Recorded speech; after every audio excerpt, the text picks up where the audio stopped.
Hello and welcome to Elseworlds, a DC fan podcast. My name is Jordan. With me, as always, is Chris. How are you today, Chris? I'm doing pretty good. Let's have some fun. Just got an A in my summer classes. Summer classes are over. So, Oh, that's great. That's over then, too. yeah, I got a 33 out of 35 on my unit plan. So there's more good than bad in life. I'm just going to focus on that. That's great. But yeah, we are. If I can talk, we are talking about Blue Beetle graduation day coming up here. Um, in just a few seconds, and we're doing that as we approach 9 days from when we're recording this. 9 days from when Blue Beetle is going to hit theaters. So probably by the time that I release this, will be about a week out.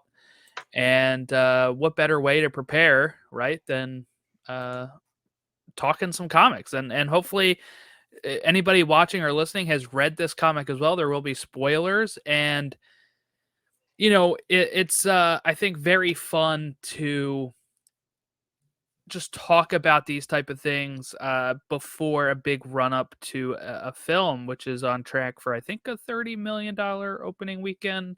That's what I read. If it makes $1, I'm okay with it. To be honest, I'm the telling you, I think expectations I are on said the it. floor. I think I said it in one of the in the draft or another episode, but I was like, this is all bonus for WB. This was going to Hmm. be straight to streaming. They weren't going to make any money off of this at all. It was supposed to just be boosting their offerings on Max, and now once Zaslav came in and made it a theatrical release, anything they get from this theatrically is going to be gravy for them. So uh, I think 30 million opening would be great for them, and I I think can that see 45 million. I can see 45. And the reason I can see it is box office. The movies have slowed down. You're not in that dog day competition with some of the big movies like you were. And word of mouth is going to be huge because I don't think anyone cares in the general audience about Blue Beetle. But if, hey, this new Blue Beetle movie, hey, there's a new superhero movie out, it gets going. There's some star power in this movie. Um, Susan Sarandon, George Lopez. There's names in this movie that everybody uh, and it's a great representation movie. You have um, the main character, Blue Beetle, Jaime Reyes, is uh, a Latino actor. The Latino family is the center of this movie. So I think there's going to be some people who show up for it. I talk about the low expectations just because DC movies right now, that's where they are. And that's not really changing. But I can see 45 million, and if it even reaches the 30 million, I consider it a win. yeah, and we gotta. I'm not sure when the embargo lifts for the reviews. So far, no reviews out as of our recording. That'll really be a big thing, right? Like if it's good, there is a chance for it to get above that $30 million number. But what we've also seen, right, is movies tracking Mm-hmm. higher and then falling below that. So, um, yeah, but I think whatever it gets will be interesting. And guess what just came out as a trade paperback too this last week? Graduation Day. So we're actually reading this. We read it on the app, but Mm-hmm. the actual trade paperback just came out like in the past week or so.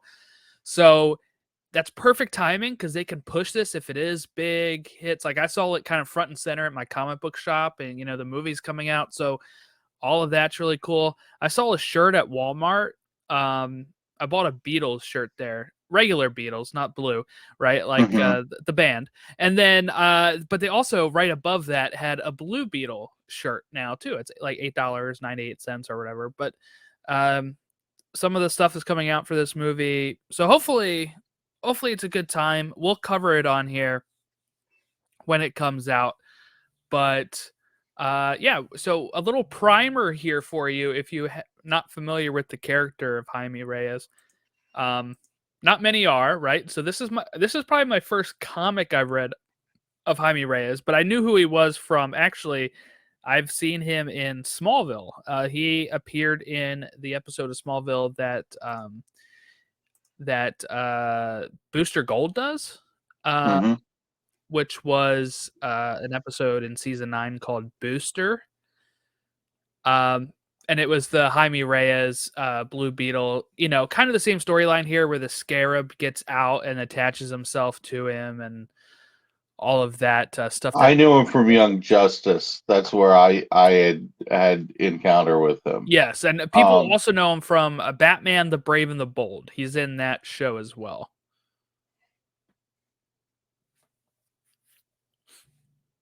yeah, it's been so long since I watched Batman Brave and the Bold. I have to go back and do that. I haven't watched that one, so I'm not too There's some familiar fun with it. episodes of them, but like I don't remember them the way that I would like a Batman the Animated Series or Justice League Unlimited.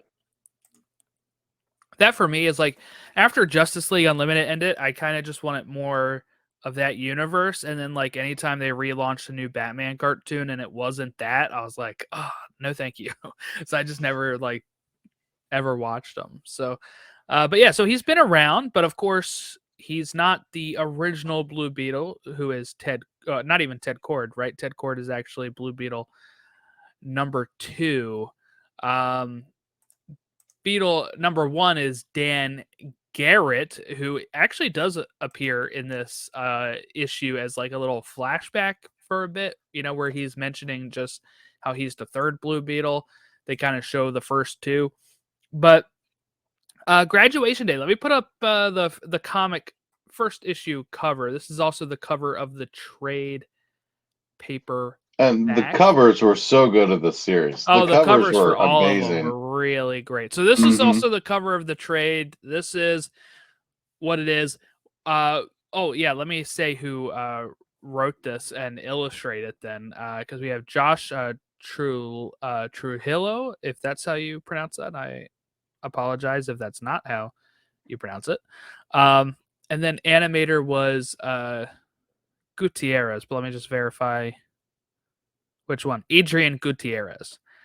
And the covers were done by Will Quintana and Adrian Gutierrez. Adrian Gutierrez also did inks as well. And Josh Trujillo is also going to be doing the Blue Beetle Dawn of the DCU, the new comic run that is going to be an ongoing Blue Beetle series. He's also writing that. So he is, I guess, currently kind of taking over this character. They must have been very happy with the way that this book performed or how it was written to give him that full time here. But yeah, this was the cover. Graduation Day really only, when we're talking about high school graduation, right, is really only the focus of like the first issue. Then it kind of becomes more of a metaphor for graduating to like a bigger hero throughout the story. But what was your thoughts on just the story overall and the comic overall before we kind of dive into a little bit more? Are we doing this issue by issue or like overall? Just overall story, yeah. All right, so I couldn't believe how wide scoping this story was and how many characters involved. I know we were talking about that before the show. I mean, you get a lot of Batman, Superman. You get Ted Kord, Blue Beetle, and his sister. You have just a lot of different settings, and it's just a really expansive story. And it does what all those expansive stories that are good do successfully. It focuses on Jaime Reyes, and I really enjoyed his arc and the confidence that he built. I like the idea that he was, out of high school, didn't know what he was doing with himself, and he had to figure out how to be a superhero. Then the superheroes are trying to put him on the shelf because there's this looming threat related to the Scarab and the Blue Beetle mythos in general. And it just couldn't believe how wide scoping it was and how centered it got when it needed to. So I enjoyed the story. I think the story was the best part of this. I really do. The art, there are panels where it works and panels where it doesn't work for me. Sometimes the faces are weird in this sometimes. But it's kind of reminds me of the Batgirl of Burnside art, which is never my favorite art style, and so it took me out of it a few times. But it's not the art style that I gravitate towards. But the story was fantastic, and there are some moments in here that are drawn really awesome. The action is drawn really well. I don't necessarily love how the faces and everything are drawn. Yeah, I'd say it's a little more like a cartoonish drawing, right? Than what you sometimes see in these comics. And like you said, sometimes it really works, and sometimes you're like, "Oh, that didn't really work for me in that way." But overall, I thought the story was good. I was maybe a little thrown off. I didn't really know what to expect about this story at all, right? So like, um, we both picked this. Well, I mean, I guess I picked it, right? But like, we both sat down and read this for the first time to prepare for the movie and such. So this wasn't like something like Flashpoint that you had read and I hadn't read, right? So like, it was um, kind of both of our first experiences with it. So I didn't know what to expect and was kind of surprised that it did feature such a large scope of outside the Blue Beetle world. Like we do get characters like Flash and Jessica Cruz and Shazam and uh, Cyborg and stuff like that. Mm-hmm. While I was kind of hoping for just more of a Blue Beetle story because I wanted to kind of get to know more of Jaime Reyes themselves. So I was maybe a little disappointed in that. I mean, sometimes the art's really great with that, right? Like, I got this fantastic cover I really like, issue five's cover. I It's want that great. as a poster. I want that Yeah, as it's great. like I would hang that on my wall. It is gorgeous, and it's amazing to me that Batman is such a looming figure on that thing because he has such a gravitas in this series, but he's such a small part of it, and like he's like the main focus of that cover. But like that is just like how Batman should be drawn: the shadowy, dark, can't even see his mouth. That's awesome. I love, and Jessica Cruz in this was really cool to include her Green Lantern that doesn't get enough play. She's more of a modern Green Lantern, so I really like to see her in there. And Shazam, I love that scene where Shazam's falling and Jaime's worried about him, and Superman's like, "Don't worry about him, stay focused, like do your job." Like that was really cool stuff. So I love the covers. The covers are just fantastic. I will have gripes with some of the art, but the action as it was depicted and the covers were A plus.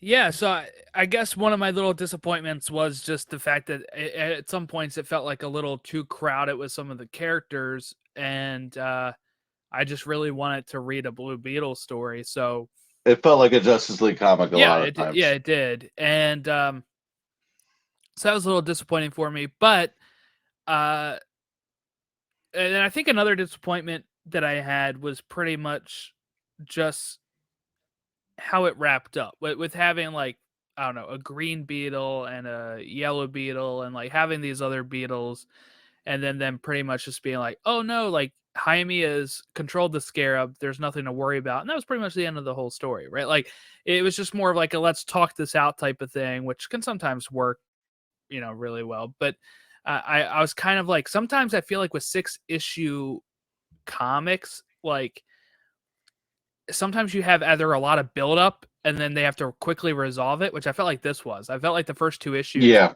were a lot of buildup and then they didn't really know how to wrap it up. And then you have some comics where 6 issues is like moving at a really high pace, almost sometimes too fast. So I think sometimes, and we kind of complain about that for like TV shows sometimes too, Hmm. only having 6 episodes and all that kind of stuff. But it was a quick read. I read this all in one sitting. So, that's all I really have to say about that. It was maybe like an hour and a half for me. It was really quick.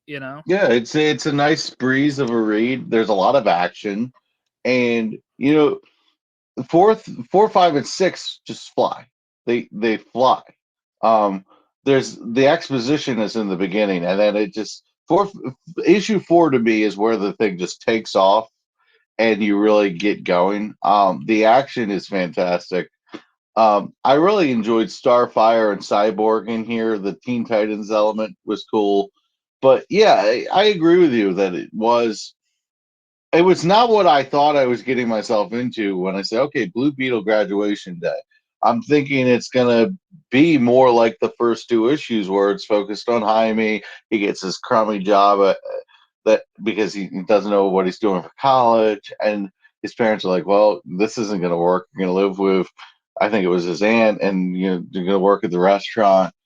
That Yeah, I thought it was going to be more of that. the name Graduation Day makes me think a more grounded story. But like I said, Hmm. it kind of became more of a metaphor for like graduating from being, Superman was treating him with kid gloves, and so was, Batman and stuff like that. And he's like, no, I can do this. And he kind of proved it to them when they, near the end of the story, agree to do it his way.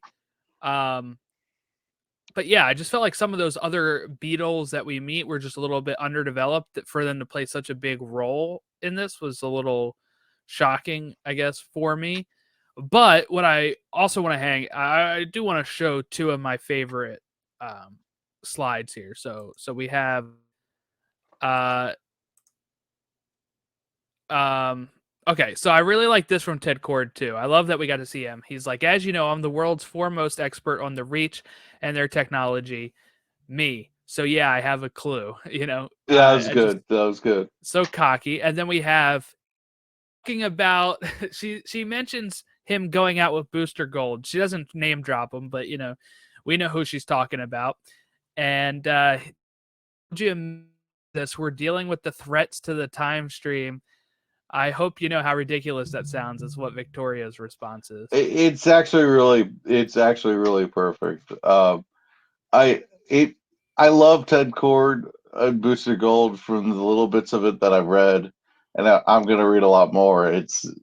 That was really good. I forgot to send you screenshots, but I really like when he's going over the history of the Blue Beetles.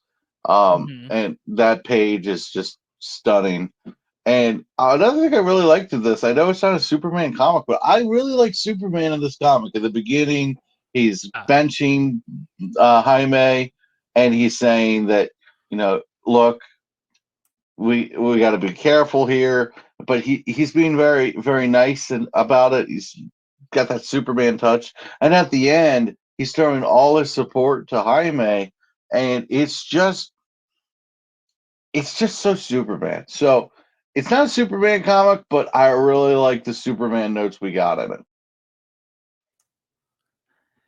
I'll tell you what I didn't like. I didn't like Batman in this comic. I didn't either. He was written, I don't think very well. He was. This is when I don't like Batman, and this happens quite a bit in comics. I feel like when he treats the person that is Cold. younger as yeah, very cold, but also just acting like they're a child. I'm like, Bruce, you raise these kids all the time to be these types of people. Like it never focuses on the Bat family aspect of it, though. It's always when it's somebody outside of his Bat family. I'm like, Jaime's not that young compared to when you had Damien out there or Dick out there. You know what I'm saying? So I Mm-hmm. found it very interesting the way he was written in this because I could not stand Batman in this story at all. I agree with you in that. I agree with you. I liked the way Batman was very shadowy and the way he was drawn, but I had problems with the. He seemed like he was Superman's henchman almost in this, and it was like they were a package deal. There was a vibe to it that I wasn't about. But yeah, it's funny because it's like you could sure as hell trust Jaime more than you can trust Jason Todd. So, like, you Yeah. should be used to giving a bit of a leash to these young superheroes. And this one actually has powers. Right. Yeah. So I guess that's something that's different too, right? Like these other previous Blue Beetles never had like the Scarab. They were Hmm. a Blue Beetle that was well actually I guess Dan Garrett also draws abilities from the Egyptian Scarab, it says in 1964. But it's like Ted Cord, right, is mostly his gadgets and stuff like that. It doesn't like he doesn't have the full suit. He doesn't have the same Scarab type stuff going on. So I think that's very interesting that I guess when they made Jaime, they wanted to kind of change it up a bit. He was created in 2006. 3 years later, he makes his Smallville debut, his live action debut. That's a pretty accelerated path Yeah, for a character because he's getting a movie in all days. yeah, almost what is that? For 17 years. 17 years after being created. That's not too. That's a pretty big gap. But when you think about making, because like mhm. Miss Marvel got her. She was created in 2013, and she got her show in 2022. So that was less than 10 years, and that's probably one of the fastest that I I mean, can recall. it's Miles too. really Miles is yeah. a pretty Miles recent Morales, Harley Quinn character. was the example that comes to me. She's just in the Batman the Animated Series as a new character for that, and then all of a sudden she's one of the biggest names in comics. So, like, I mean, Jaime Reyes is getting up there in terms of how did that happen? So it's really cool. It's really fun. And I like having Ted Kord and Jaime Reyes as two viable Blue Beetles. I think if the DCU is smart, they'll play into that, especially with the Booster Gold show. One thing I thought was interesting was that we know Victoria Cord is in the movie. That's Susan Sarandon, Hmm. and that in this comic, she is pretty front and center here, and And she does like looks a just lot like of Susan the Sarandon. does a lot of the actual running of Cord Industries, while Ted is kind of focused more on doing the superhero stuff. So look, a lot of times I think these people that write the comics, they kind of can get heads up on what's kind of going on because there sometimes needs to be these synergies. So I think that's viable. That like even though the plan has probably completely changed since James Gunn came over, but like you said, there's a possibility that Ted Kord can still be active at the same time as Jaime Reyes. I hope so. Like you said, for the Booster Gold of it all, right? Because I don't think Jaime and Booster have that same sort of relationship. Now they have had comics together. It's said that when I'm reading here, after 2006, it had a run for a bit until 2009, and then the character returned in June of 2009 to co-feature with Booster Gold. So there was like a run where it was these two hanging out, but usually it's Ted Cord and um You can't have Booster Gold without Ted Kord. I am sorry, you just can't do it. mhm. It's very much like a Scrubs, JD, and Turk kind of a relationship, or maybe a more current one. Well, it's not that current. Barney and Ted from How I Met Your Mother. They're a package deal. They're very interconnected. So, and to be honest, they balance each other out because Booster is so insane and so narcissistically about him, and Ted is very balanced and straightforward, and he's still fun, but so you need Ted Kord. You need Yeah. Ted Kord. I don't want to take away from Jaime, but you need Ted Kord, and Booster Gold gives you that option of having it almost tied to another franchise. Yeah, yeah, yeah. Also, so again, I already bought the shirt. I've showed it on here before, but I'm wearing whenever I go see this movie, I'm gonna wear my BFF shirt. It has BFFs on it and has Booster Gold and Ted Cord on it. So So cool. I'm so excited to wear that. I almost bought the shirt at Walmart, but I was like, I already got my Blue Beetle shirt that I'm wearing. So opening night or whenever Nice. I go. But yeah, so I'm very curious on how this will translate into the movie. Like we said, so we get Susan Sarandon, Victoria Cord in here as well. Now, apparently, in this movie, it's more of like her brother Ted has kind of disappeared mysteriously. I don't think Ted is going to appear in this movie unless if he shows up as some sort of like post You're gonna credit get thing. hints. That's all you're gonna get I hints. kind of hope he doesn't show up. I know people are upset and want him to, but I'd But that gives rather James Gunn so many more options. it gives James Gunn so many more options to cast as well. Like if he wasn't involved in casting Ted Kord in this movie and he has plans for him, then yeah, I want him to be able to cast Ted Kord on his own. Uh, but okay, so what did you think about? There were some speech bubbles in this comic that were fully in Spanish with no translation. Did you take the time to translate them at all, or are you just like don't understand that? It's not important. Uh, I took it as that's the cultural representation. I will look at the thing for cues, but I'm just gonna move on. If you're not careful in the DC Infinite app, you'll open the ones in Spanish that are completely in Spanish. Oh, really? Because I don't yeah, think I've seen those. because I searched it and for some reason I couldn't find it in the dive back in thing, so I searched it and I opened up one that was completely in Spanish, and all six of them have Spanish versions uh, for each issue. So I was like, so the third one I was like, is this completely in Spanish? Like, what am I supposed to take from this?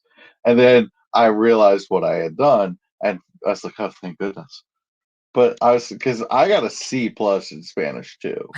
You know, like a C minus actually. I think so. Like it's like I did not enjoy it. I remember my teacher was like, you can't even like ask to go to the bathroom in English. It's got to be all Spanish. And I was just like, yeah, I know 10 words. I don't know. I didn't take Spanish in school. I took German, so um yeah, so I didn't really understand any of these speech bubbles. I thought about translating them, but it's not like an easy copy paste. So I was like you said, I just kind of took context clues because I was like, I felt like if it's anything plot significant, they would have had it translated. Um, so yeah, it's just part of the representation here. I do wish that they had maybe put a translation in there, but because sometimes they went on for like a few like panels.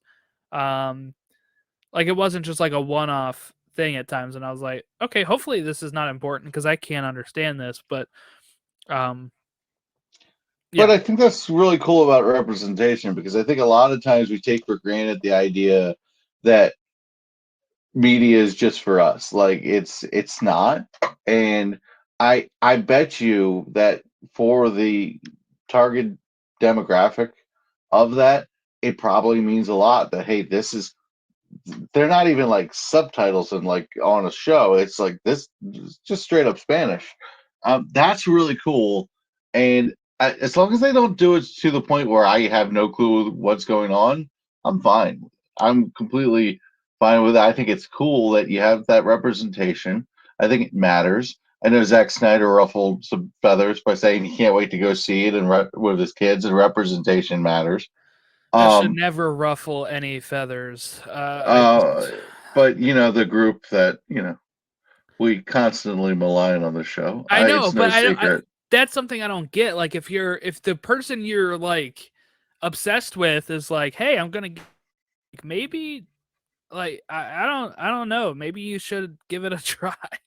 I don't know. Jesus was really into helping the needy and feeding people and taking care of each other, and that's not always what you get with Yeah, evangelical Christianity. So you know, um, consider the source. Every group of zealots has their drawbacks, and they don't speak for the rest of the group, no matter which group we're talking about. So it shouldn't ruffle people's feathers that there's representation in media, though. I agree 100%. It shouldn't, but it's going to. I mean, people are freaking out about the Barbie movie as if it's like the worst thing that ever happened to humanity, and I'm like, it's it's fun media. See it or don't see it. You have a choice. Like if somebody got enjoyment out of it, isn't that a good thing? Like I'm all about not liking what I don't like, but I you don't have to like it. I don't yeah. So that's most of the graduation day is, we also have his friends that come and join him in the city as well. What we kind of get here is, right, it's supposed to be a game for him. He's not going to school. He's going to be working at his aunt's business at the restaurant, and then kind of intern for free. Uh, Ted Cord, makes tons of money, but he says he can't pay his interns. That was a interesting panel. I didn't like that because that's like the whole rich person mindset. Like I can understand Victoria's character saying we can't pay this guy, but like Ted, you guys are rich. It that bugged me. It does bug me. Very David Zaslav of them. Yeah, I thought that was funny though. I was like, this is so realistic. Even if they're buddies in the superhero world, it's like, oh yeah, but I can't pay you.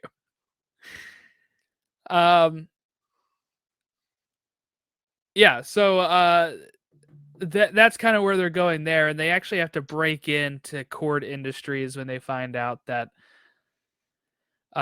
what a purse is there, right? Like one of the who's the villain? I totally forget the villain. The villain was somebody that he wears this away, cape, right? Fade away, yeah. He wears this, I love this. There was a bubble where he's like, he's my arch foe.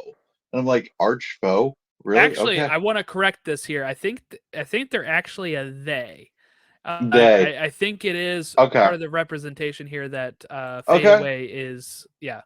I apologize for not catching that. But yeah, like, so they tricked Jaime, and there was this magical purse thing, which I'm still not quite sure. I know they had the epilogue about the purse. I'm still not sure. They said it's continuing, and yeah, I'm still not sure what's going on with that. But there's like this floating purse, and I think it was all just set up for whatever they do to get the other Beetle to break out of the Cord Industries. Yeah, but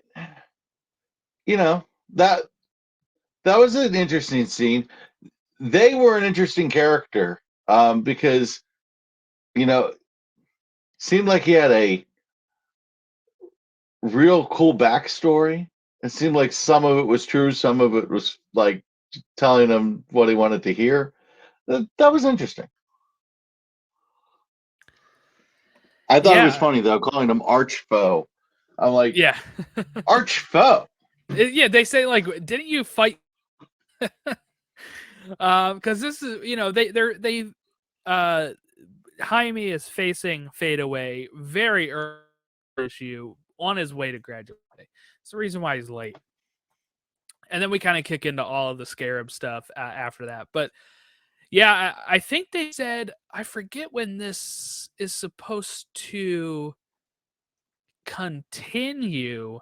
I don't know if it was Blue Beetle 1 and another arc that's starting before that, but I think they said something here. Let me double check. But it was like almost like a post-credit scene, right? Where we got to see it was an epilogue. Yeah.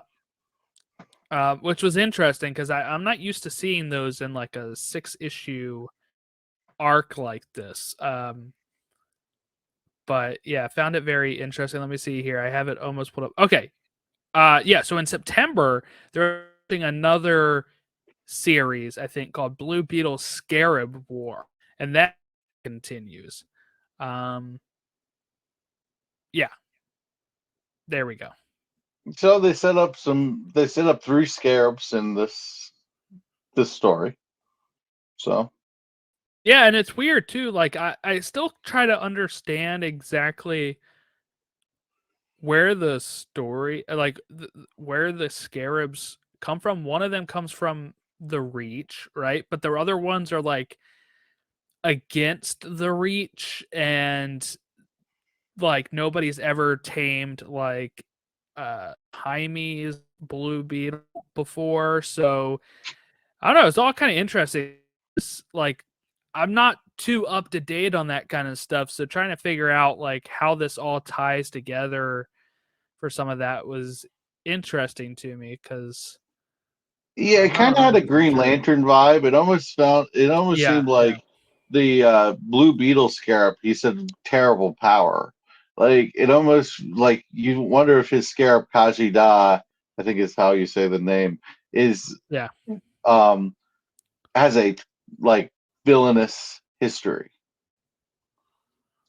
Almost a Yeah. It was supposed to Sinestro of destroy Earth, they said. yeah, almost Yeah. a Sinestro of the Blue Beetle world. Is what it sounds like. So that's interesting. Yeah, trying to take over the world, but Blue Beetle, Jaime has been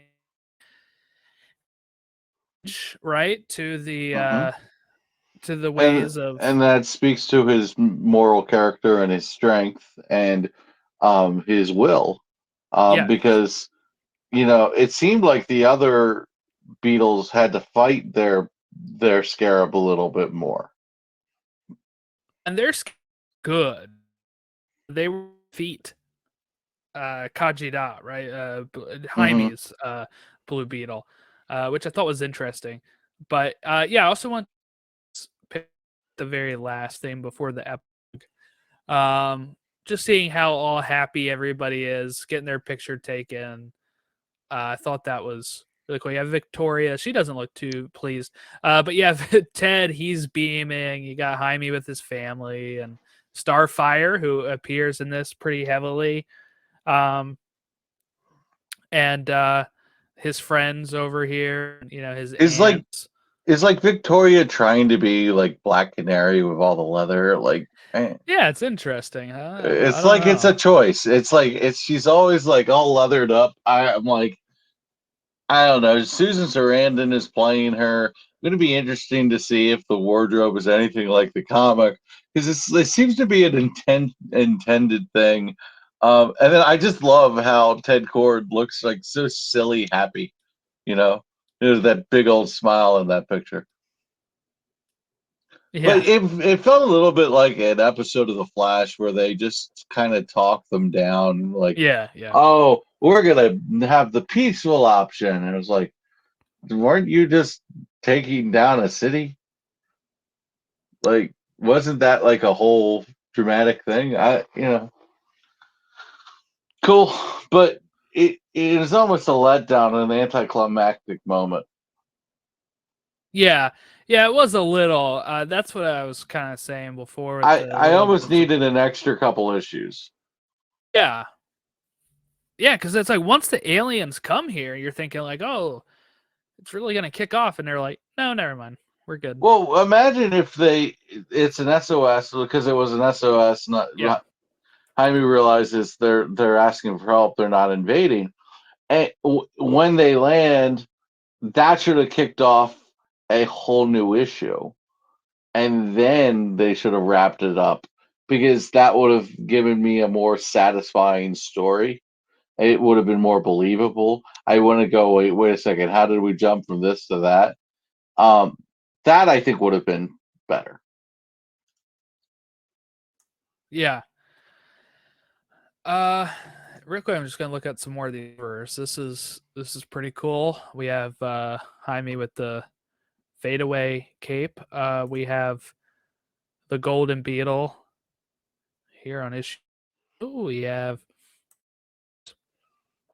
issue 6's cover, which is because Jaime is also having problems keeping his scarab like actually like turned on. Um, and then I already showed the Batman one. This one's 3 of 6. This is mostly the Starfire one. We have Green Beetle in the background there. Um, and then we have that's all of them. That's all the It was covers. interesting that Starfire was his advocate. It was because she was relating to him with a Temerian uh, experience with the alien scarab. I thought that was an interesting connection. Yeah, because she is alien as well.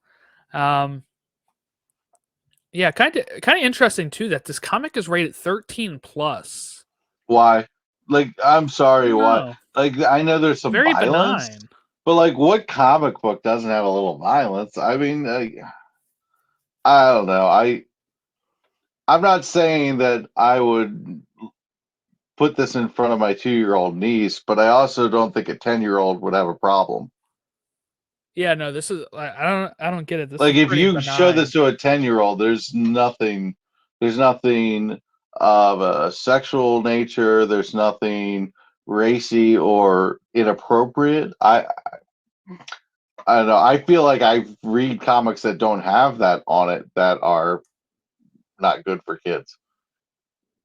Jeez, yeah. I mean, Like I don't know. Did almost American every Alien Batman have that? comic. Did No, I American don't Alien? think so. I don't think so, but it probably should have. The second issue of American Alien is very rough Not for in that kids, regard. no. I mean, heck, nowadays, anytime the Joker comes into a panel, you're just like, all right, kids, Yeah, get they're out of getting here. a little too rough with Joker, I think, at this point. And I don't want them to stop. I love it. I think it's great. I know you Oh no, go I the don't other like way. that. Yeah. I Joker should just he a deranged madman. Yes, I'm all for it.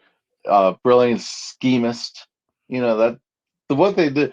I wasn't in love with, like, for example, Joker Endgame, Batman Joker Endgame, I but haven't read it yet. Death of the Family, with the Scott Snyder run was really, really good. Might be my favorite Joker story. Okay, American Alien says rate it T plus for 15 up. Yes, I Okay, guess it does. Yeah. it does. I had to You verify know, that. I I didn't notice it. I think it's getting more noticeable on the covers. Maybe on the app, it's a little more noticeable. Uh, but yeah, All right. So I guess for this storyline, but I guess I'm gonna pose it to you, Chris. Does this make you I'm gonna ask you two questions here. Does this make you okay. more excited for the movie? And two, does this make you want to continue the epilogue and read Scarab Wars? Feel like I'm gonna forget about Scarab Wars, and then someone's gonna tell me that, hey, Scarab Wars is really good, and I'll eventually get to it. But I feel like I'm gonna forget about Scarab Wars. The movie, it's a DC movie. I was already gonna go see it. I'm glad that I have a little more background information on Jaime Reyes, that I've read a comic. I always like to read the source material. So I'm glad that I got my toes into the source material for the movie. Um, I got so many comics to read that, the Blue Beetle Scarab Wars. If people say it's good, I'll probably check it out. Yeah, no, I mean this did make me more excited for the movie. It's kind of been sneaking up on me that we're almost there. Like the fact that we're like I said, as of recording, like 9 days out from it is kind of surprising Like, I always to want to me. delay it so we have more to look forward to. Oh yeah, because this is it until Hmm. Christmas, right? We get Aquaman too, which I'm not looking forward to. But I like the first one, but I thought the first one was just okay. So I'm not like super on board with that, but we'll see, right? We'll see how it goes. But for this one, I'm really excited because this is something that can potentially still get pulled into the new universe if it's popular and if it's well received. Um, DC needs a win. I'm hoping the the reviews for this are at least good, but I'm not betting anything on it. all right. So my problem it really is the previous regime just greenlight all of these movies. They have the Shazam movies, they have this, and they have a lot of movies that weren't going to get them anywhere, and they were really focused on individual stories that don't really connect as much. They were just like, let's just get movies out there, let's just greenlight all these different things. If this was in the MCU, it would have some built up momentum, and people would see it because they'd be completionists, they want to see the whole thing. Now you have people, and I know you have people tuning out of MCU projects now, but the DC fans, they can skip this movie and they're gonna be fine. And I don't understand why it was greenlit when it was greenlit. I would love it to, like, revisionist history. I would love it to be, hey, James Gunn wants to do a Blue Beetle. He wants him in the DCU. Cool. All for it. I'm all for Blue Beetle. I'm all for Jaime Reyes. I'm excited about the representation. But commercially, in terms of box office, I just don't understand why. I mean, this was supposed to be an HBO Max release. I Yeah. this was This wasn't even supposed to be a Max release. This was supposed to be an HBO Max release. That shows you Right. where, you know, and they changed it very early on in that too. So, you know, we didn't get Batgirl, but you made all these movies. You know, I would love to see Batgirl still. Even if it's bad, I'd like to see it. We've had that conversation. But you just greenlit all the stuff, and then you don't even have the money to market it, and then the Flash is the one thing you market, and you oversaturate it. So with all that oversaturation of the Flash, you could have spread it out to all these other projects. Because the thing was, you Well, didn't have the money thing to. is, they thought that was their hit, right? Like they thought they had it. They thought they had money printing off of that movie, And the which Ravens thought Rashad Perryman was a good idea. So the yeah, consequences of being wrong on these things are what they are. Like DC just doesn't get it. And the trailers for Blue Beetle have not inspired me about the movie. And I'm a guy who's going to see it one way or the other. So it's like, they are highly viewed though. I think the first Blue Beetle so is the trailer Flash had, trailer. but it had higher views than the Flash trailer, is what I read, which is interesting. I think there's interest. But I don't. I just I don't expect a DC movie right now to do well, and I feel like they need to focus on their heavy hitters. And I was talking about this with a couple guys on Twitter. Like the way I see it is, Creature Commandos is like a head start for the nerds. It's Superman Legacy 7 is the act. episodes too. They confirmed Yeah, that, and he said it. They're already done voice recording and all of that. so we could get that relatively soon. I guess the strike is holding that up. We'll get it next But year. yeah, but um, the Creature Commandos is a head start for DC nerds, and the general audience will start the DCU with Superman Legacy. Yeah, yeah. But then there's this convoluted. Well, Blue Beetle's a DCU character, but it's not a DCU film, and the intellectual dishonesty I see about this confusion is just jaw dropping. Whatever narrative you want to form it in, they're doing it. It's really annoying. Well, I think it doesn't help how confusing it is, right? Well, we talked about it on the draft. We're supposedly getting Wonder Woman 3 with Gal Gadot. We're getting Superman, a brand new Batman on top of the Robert Pattinson Batman. We're also getting Blue Beetle being mentioned as the first DCU, but Superman Legacy being the first movie. We're also supposed to get John Cena back as Peacemaker. I can understand the confusion. This is But why a hard reboot would be the better yeah, strategy. it But would. And I think it can still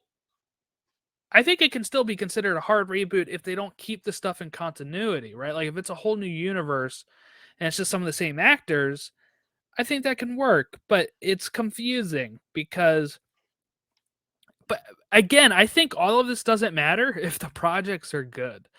If the projects are good and people show up, I don't think they care. you know what I've noticed about box office?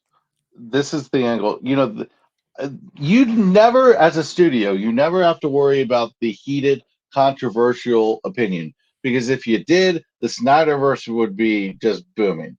If speaking of boomers, the get off my lawn types of people don't determine box office. Barbie getting 1 billion proves that. You look at the movies that are doing well, a lot of them are the ones that the Rise of Skywalker, the Get Off My Lawn people were killing the Rise of Skywalker. You know how much money that made?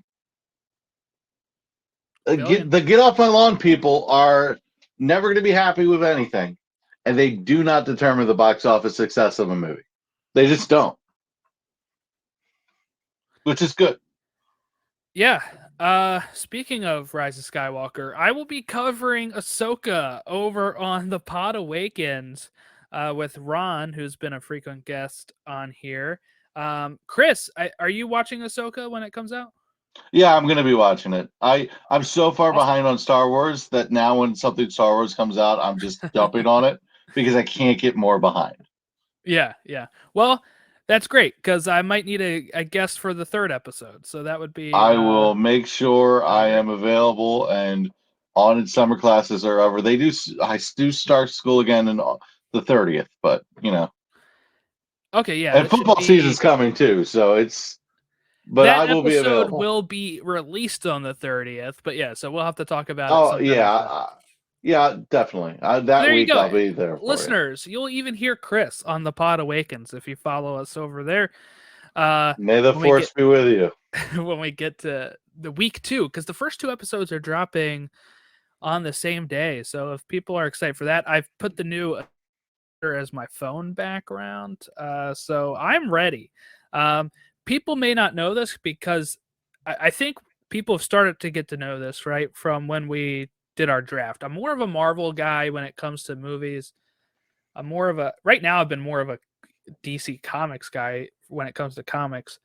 But overall, my first love is Star Wars, and Star Wars is the big one for me. So I am very excited to be able to ramp up the Pod Awakens again for Ahsoka and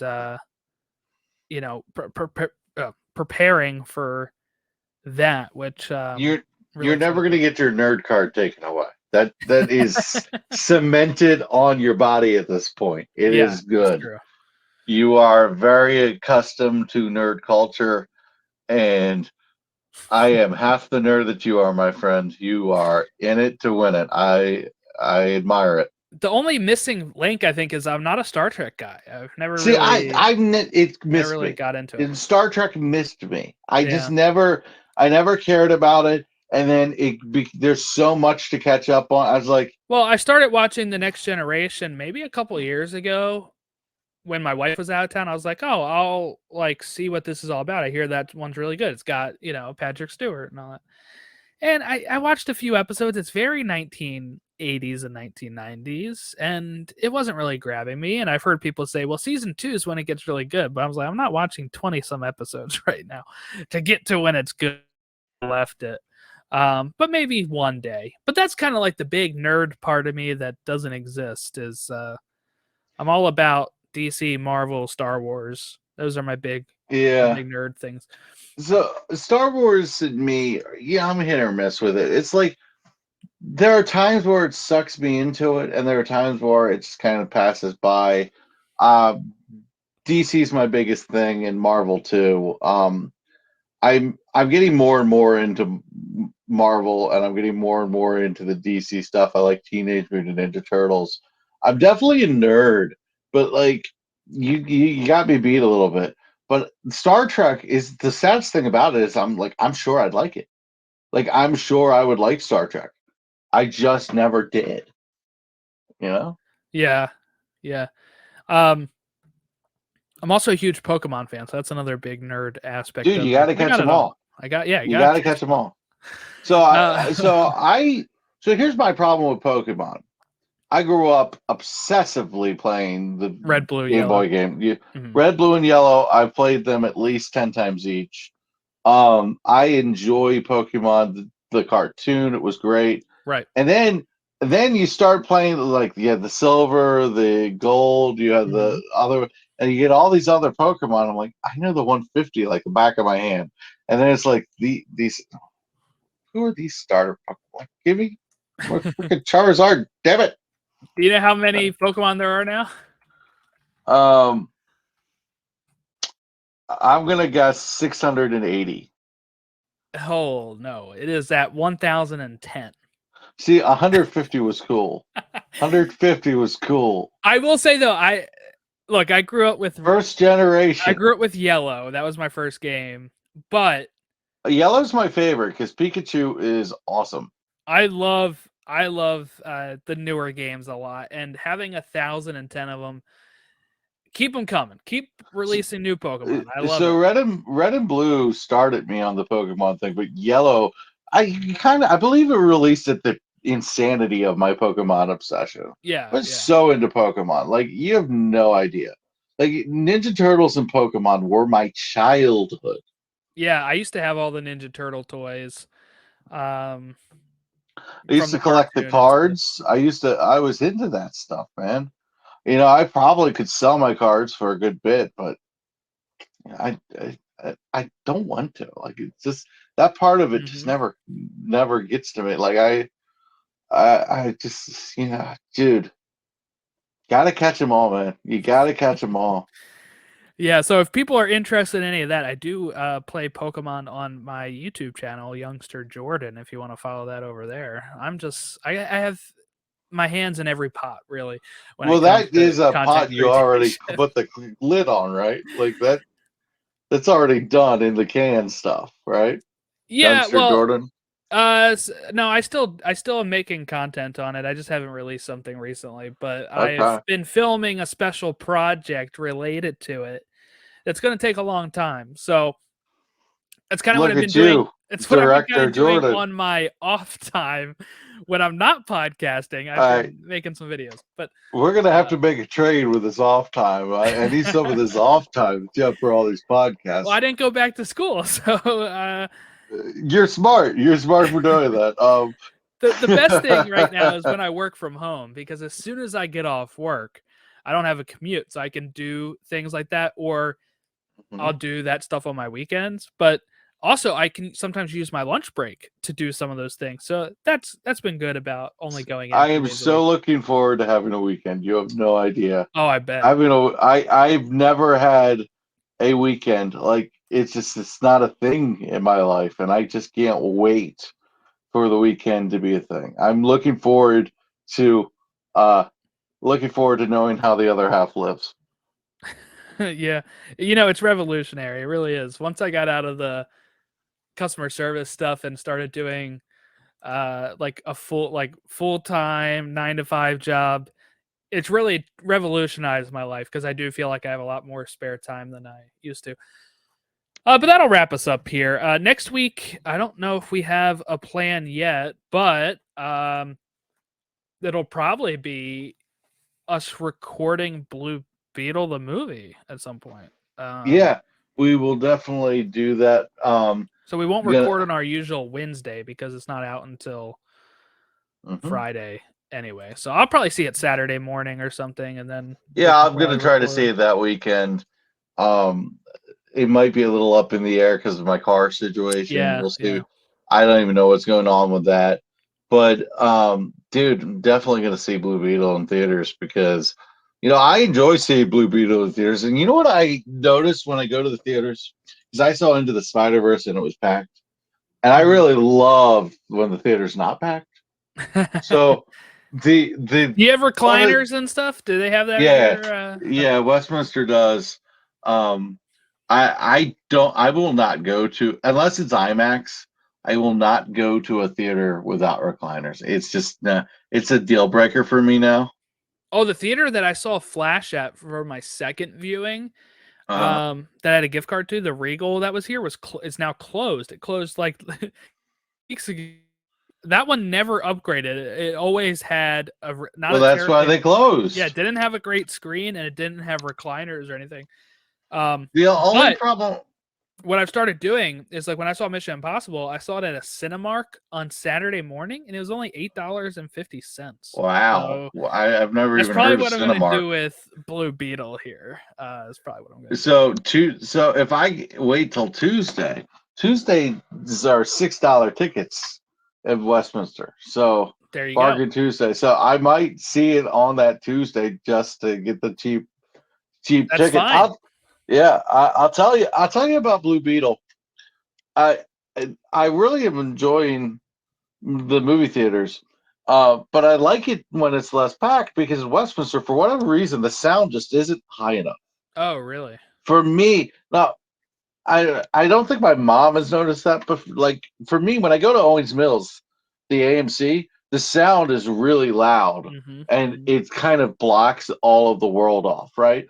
But like Westminster, it's like you get too much of your environment and not enough of the sound, in my opinion. Yeah. There's some theaters that are like that, unfortunately. Like I think it's a Uh, choice, and I'm just like, it's the wrong choice. but so the plan is for next episode to be the Blue Beetle. If we do have to film it the week, record it the week after, then there'd be no episode in between those. But it'll be coming soon, where we'll be talking And Blue Beetle the film. we've been consistent enough. You really don't have anything to complain about, guys. Right, right. Like what show doesn't have a stretch where it takes a little bit to come out?